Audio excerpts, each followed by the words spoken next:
सुप्रभात बच्चों। आज हम कक्षा 8 के इतिहास विषय का पाठ 1 कैसे, कब और कहाँ का पहला प्रकरण तारीखें कितनी महत्वपूर्ण होती हैं के बारे में पढ़ेंगे। तो चलिए करते हैं अध्याय 1 को शुरू। कैसे, कब और कहाँ।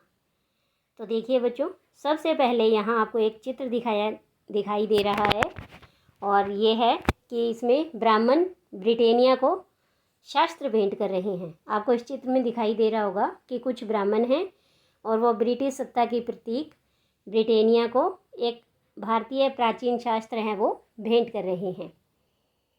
जेम्स रेनेल द्वारा तैयार किए गए पहले नक्शे का यह आवरण चित्र है जो कि 1782 में बनाया गया था।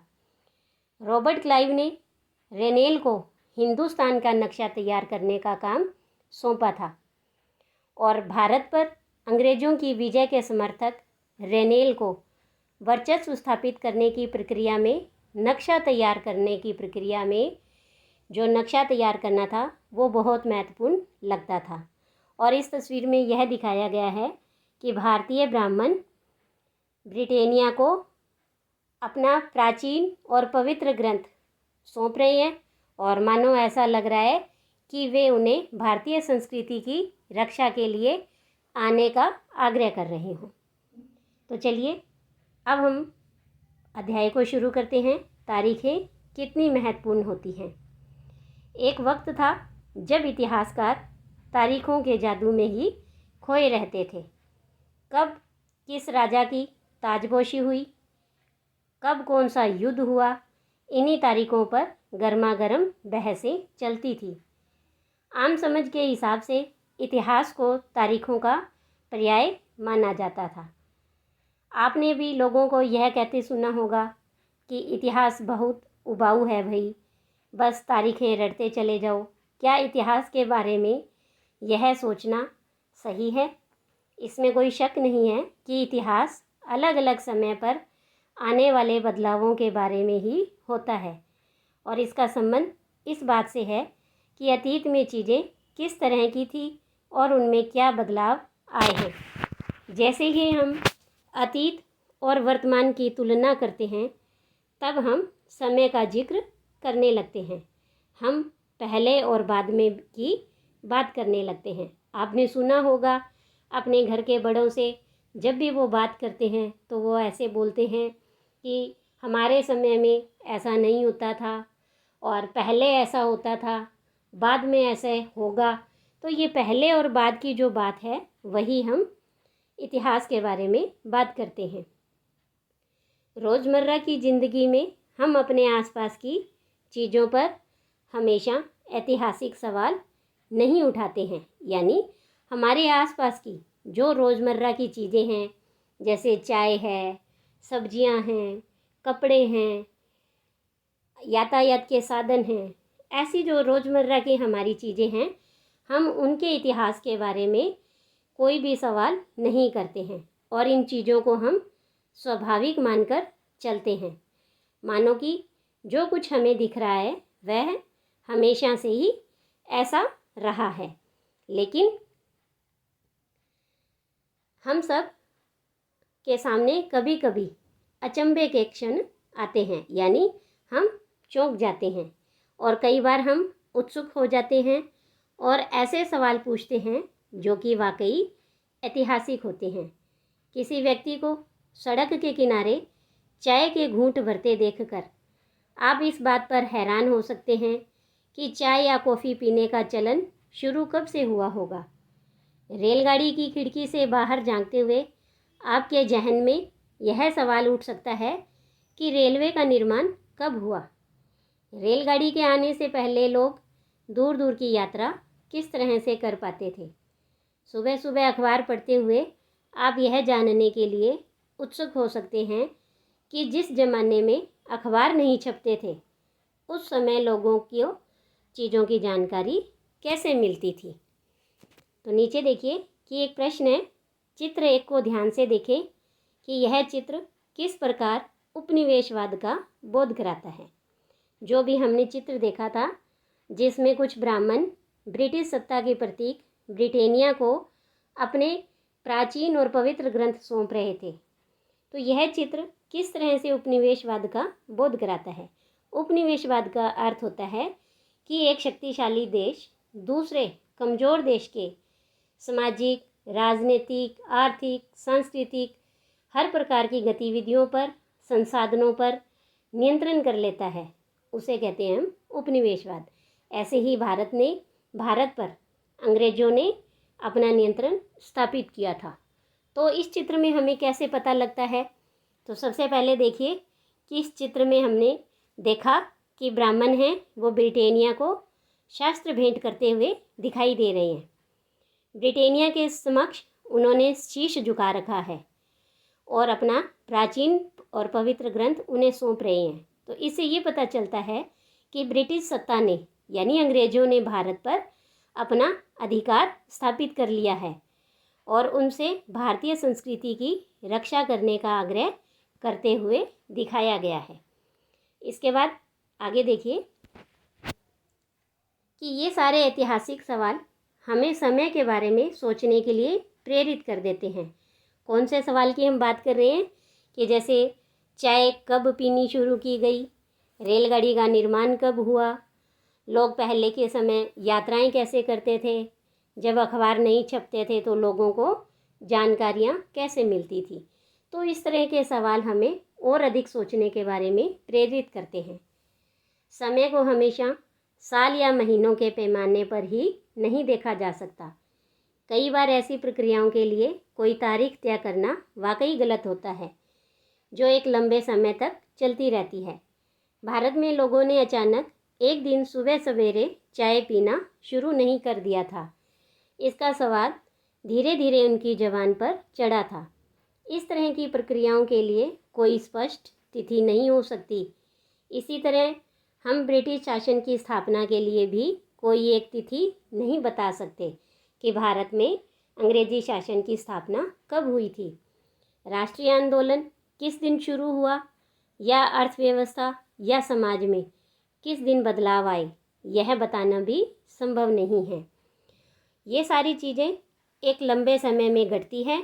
ऐसे में हम सिर्फ एक अवधि की ही बात कर सकते हैं, एक लगभग सही अवधि के बारे में बता सकते हैं जब वे खास बदलाव दिखाई देने शुरू हुए होंगे। तो फिर लोग इतिहास को तारीखों से जोड़कर क्यों देखते हैं? इस जुड़ाव की एक वजह है। एक समय था जब युद्ध और बड़ी घटनाओं के ब्यौरों को ही इतिहास माना जाता था। यह इतिहास राजा महाराजाओं और उनकी नीतियों के बारे में होता था। इतिहासकार यह लिखते थे कि कौन से साल राजा को ताज पहनाया गया, किस साल उसका विवाह हुआ, किस साल उसके घर में बच्चा पैदा हुआ, कौन से साल उसने कौन सी लड़ाई लड़ी, वह कब मरा और उसके बाद कब कौन सा शासक गद्दी पर बैठा। इस तरह की घटनाओं के लिए निश्चित तिथि बताई जा सकती है और इस तरह के इतिहास में तिथियों का महत्व बना रहता है।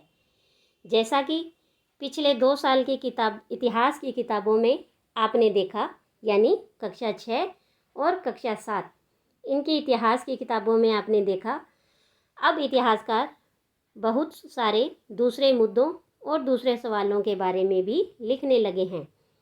वे इस बात पर ध्यान देते हैं कि लोग किस तरह अपनी रोजी रोटी चलाते थे, वे क्या पैदा करते थे और क्या खाते थे, शहर कैसे बने और बाज़ार किस तरह से फैले, किस तरह रियासतें बनी, नए विचार पनपे और संस्कृति व समाज किस तरह से बदले। पुराने विज्ञापनों से हमें यह समझने में मदद मिलती है कि नए उत्पादों के लिए बाज़ार किस तरह से तैयार हुए और किस तरह नई रुचियां चलन में आई।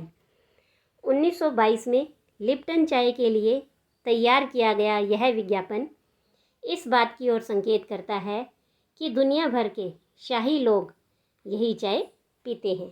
तो ये देखिए, यहाँ ये आपको चित्र दिखाई दे रहा है, तो ये है लिप्टन टी यानी चाय का एक विज्ञापन है। इस तस्वीर में पीछे की तरफ एक भारतीय महल दिखाई दे रहा है, जबकि अगले हिस्से में ब्रिटेन की रानी विक्टोरिया का तीसरा बेटा राजकुमार आर्थर घोड़े पर बैठा हुआ है और राजकुमार आर्थर को ड्यूक ऑफ कनॉट की पदवी दी गई थी। इसके बाद आगे देखिए कौन सी तारीखें। कुछ तारीखों को महत्वपूर्ण मानने का पैमाना क्या होता है, क्योंकि हम कुछ तारीखों को अधिक महत्वपूर्ण मानते हैं तो उन्हें हम महत्वपूर्ण किस आधार पर मान सकते हैं, उन्हें महत्वपूर्ण मानने का क्या पैमाना है। हम जो तारीखें चुनते हैं, जिन तारीखों के इर्द गिर्द हम अतीत की कहानी बुनते हैं, वे अपने आप में महत्वपूर्ण नहीं होती। वे इसलिए महत्वपूर्ण हो जाती हैं क्योंकि हम कुछ खास घटनाओं को महत्वपूर्ण मानकर चलने लगते हैं। अगर अध्ययन का विषय बदल जाता है, अगर हम नए मुद्दों पर ध्यान देने लगते हैं तो महत्वपूर्ण तारीखें भी बदल जाती हैं। एक उदाहरण पर विचार कीजिए। भारत में ब्रिटिश इतिहासकारों ने जो इतिहास लिखे उनमें हर एक गवर्नर जनरल का शासनकाल महत्वपूर्ण है। ये इतिहास प्रथम गवर्नर जनरल वारन हेस्टिंग्स के शासन से शुरू होते थे और आखिरी वाइसराय लॉर्ड माउंटबेटन के साथ ख़त्म होते थे।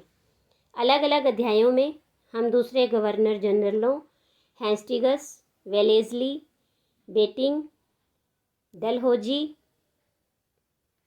Canning, Lawrence, Lytton, Ripon, Curzon, Hardinge और इरविन के बारे में भी पढ़ते हैं।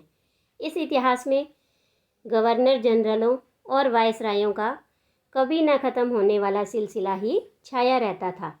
इतिहास की इन किताबों में सारी तारीखों का महत्व इन अधिकारियों, उनकी गतिविधियों, नीतियों और उपलब्धियों के आधार पर ही तय होता था। यह ऐसे था मानो इन लोगों के जीवन के बाहर कोई चीज़ नहीं है जिसे जानना महत्वपूर्ण हो। यानी जो सारा इतिहास है वो इन अंग्रेज़ों के इर्द गिर्द ही घूमता था। इन लोगों के जीवन का क्रम ब्रिटिश भारत के इतिहास में अलग अलग अध्यायों का विषय बन जाता था। क्या हम इसी दौर के इतिहास को अलग ढंग से नहीं लिख सकते?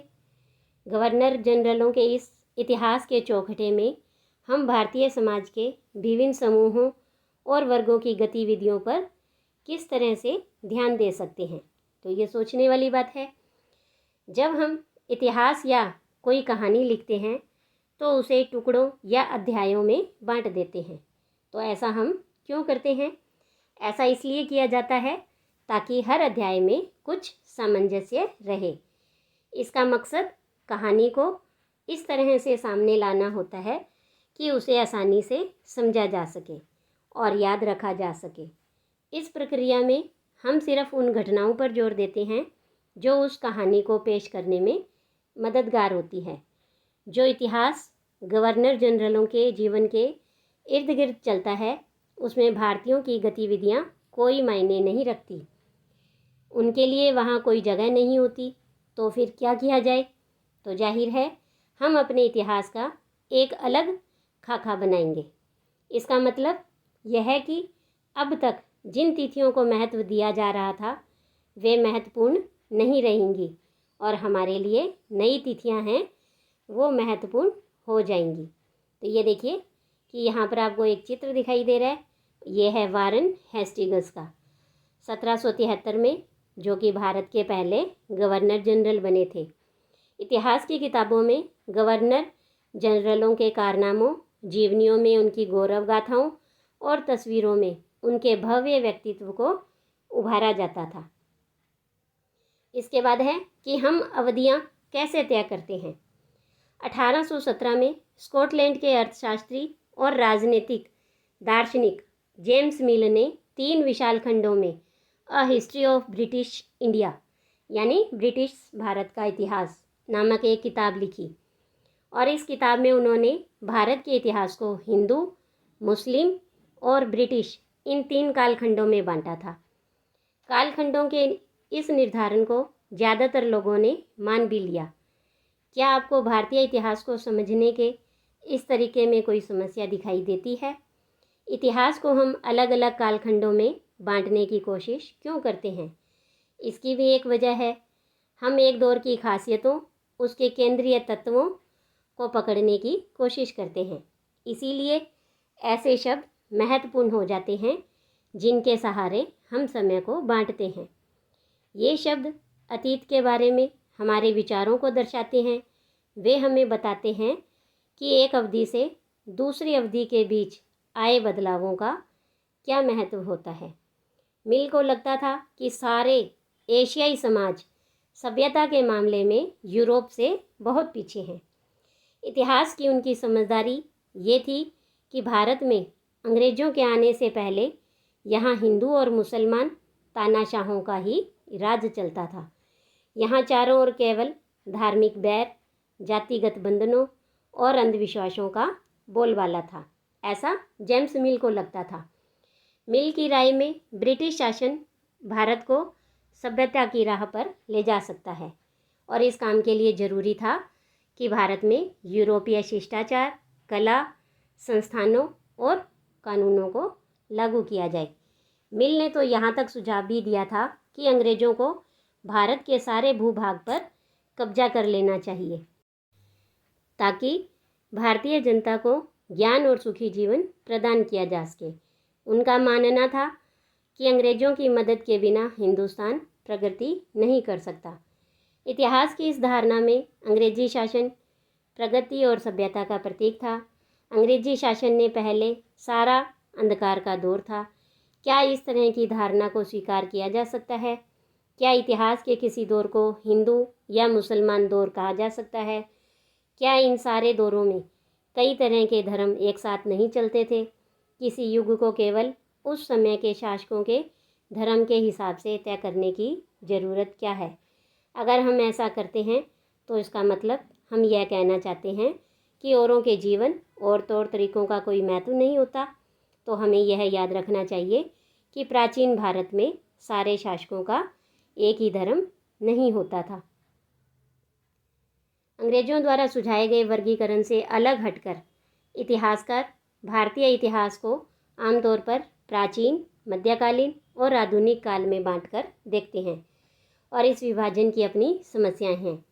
इतिहास को इन खंडों में बांटने की यह समझ भी पश्चिम से आई है।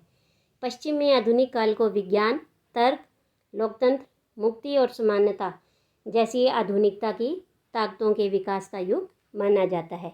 उनके लिए मध्यकालीन समाज वे समाज थे जहां आधुनिक समाज की ये विशेषताएं नहीं थी। क्या हम अपने अध्ययन के लिए आधुनिक काल की इस अवधारणा को बिना सोचे विचारे ऐसे ही अपना सकते हैं? जैसा कि आप इस किताब में देखेंगे, अंग्रेज़ों के शासन में लोगों के पास समानता, स्वतंत्रता या मुक्ति नहीं थी, ना ही यह आर्थिक विकास और प्रगति का दौर था। इसीलिए बहुत सारे इतिहासकार इस युग को औपनिवेशिक युग कहते हैं। तो ये औपनिवेशिक युग या उपनिवेश क्या होता है? तो इस किताब में हम पढ़ेंगे कि किस तरह अंग्रेज़ों ने हमारे देश को जीता, स्थानीय नवाबों और राजाओं को दबाकर, हराकर अपना शासन स्थापित किया।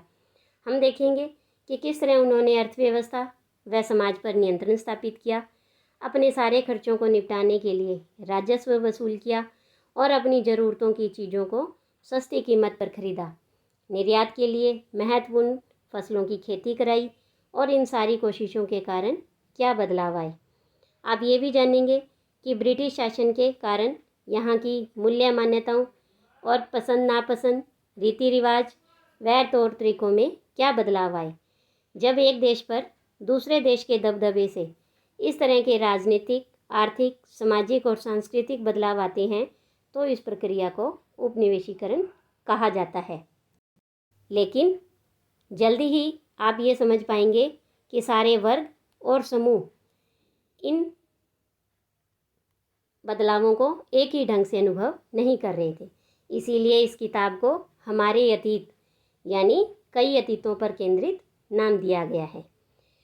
तो इस किताब में हम भारतीय इतिहास के पिछले 250 सालों का इतिहास लिखने के लिए इतिहासकार कौन से स्रोतों का इस्तेमाल करते हैं और इतिहास किस तरह से लिखा जाता है, ये हम अगली वीडियो में जानेंगे। आज के लिए इतना ही। धन्यवाद।